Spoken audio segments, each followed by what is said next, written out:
ఈసారి నేను కానీ మిత్రులు కానీ ఎక్కడా రాజీ పడడం లేదు.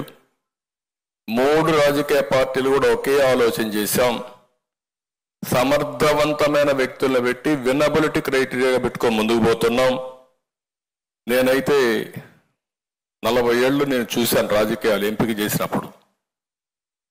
మేము ఫస్ట్ టైం 85లోని సర్వేలు చేసి సర్వేల ఆధారంగా ఎవరైతే గెలుస్తారో అవి కూడా చూసుకొని డిబేట్ చేసి ఆ రోజు మన నాయకుడు ఎన్టీ రామారావు గారి దగ్గర కూర్చొని రాత్రి మగుళ్ళు ఎంపిక చేసేవాళ్ళం. ఈరోజు మీరు చూస్తే నేను 4-5 సర్వేలు తెప్పించాను. మళ్ళీ నా వాయిస్తోనే IVRS అడిగాను. ఇవన్నీ కంపేర్ చేసుకున్నాం. ఇవన్నీ కంపేర్ చేసుకున్న తర్వాత మనకంటే మెరుగైన అభ్యర్థులు ఉన్నారా లేదంటే అది వేరే విషయం. కానీ రాజకీయాల్లో మనం కనపడ్డాం కాబట్టి మన మీదనే కంపారిజన్ వస్తుంది. ఇంకా కొంతమంది సమర్థులు వచ్చుంటే వాళ్ళు మనకంటే బెటర్గా పనిచేస్తే వాళ్ళ పేర్లు వచ్చేటేమో.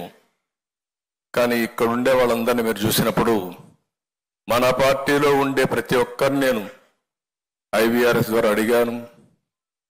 నాకు రాకపోతే 1కి 3 సార్లు అడిగాను, 4 సార్లు అడిగాను. రిపీట్గా సమాచారం తెప్పించుకున్నాం. ఈరోజు ఎంపిక చేసిన విధానం మీరు చూస్తే రాగద్వేషాలకు అతీతంగా, రికమెండేషన్లకు అతీతంగా ఏకైక లక్ష్యం వినబిలిటీ.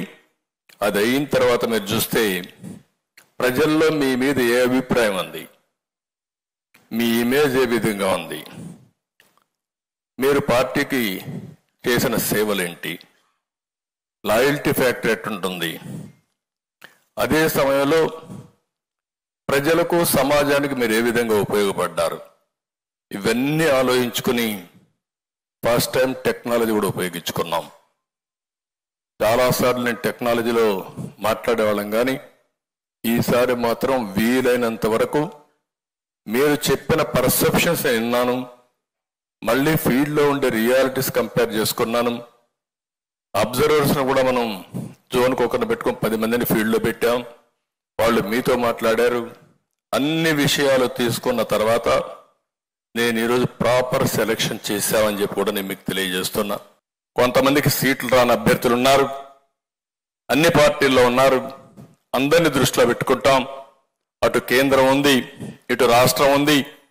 పని చేయాలి, సమాజ సేవ చేయాలనే వ్యక్తులకి అవకాశాలు కల్పించే బాధ్యత ఈ 3 పార్టీలు కూడా తీసుకుంటామని మరొక్కసారి ఈ సభాపర్వంగా ప్రతి ఒక్కరికి విజ్ఞప్తి చేస్తున్నా.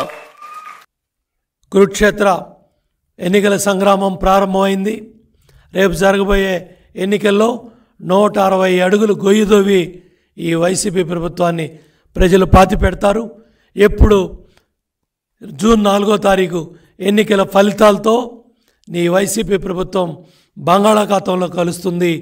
నిన్న జరిగిన బహిరంగ సభకు వచ్చిన లక్షలాది మంది ప్రజలే సాక్ష్యం. లక్షలాది మంది వాహనాలు పెట్టకపోయినా, నువ్వు ట్రాఫిక్ అడ్డం పెట్టినా, నీ కొంతమంది పోలీస్ అధికారులతో ఎన్ని చికాకులు ఇబ్బందులు పెట్టినా, ఎన్నిసార్లు కరెంటు తీసి ఇబ్బందులు పెట్టినా, ఎన్నిసార్లు మీడియాలో అడ్డంకులు సృష్టించినా, ఎన్ని కుట్రలో కుతంత్రాలు చేసినా బ్రహ్మాండంగా ప్రజాగళం, తెలుగుదేశం, జనసేన, బీజేపీ బహిరంగ సభ, నిన్న జరిగిన మహాసభ ఏదైతే బొప్పిడిలో బ్రహ్మాండంగా జయప్రదమైంది.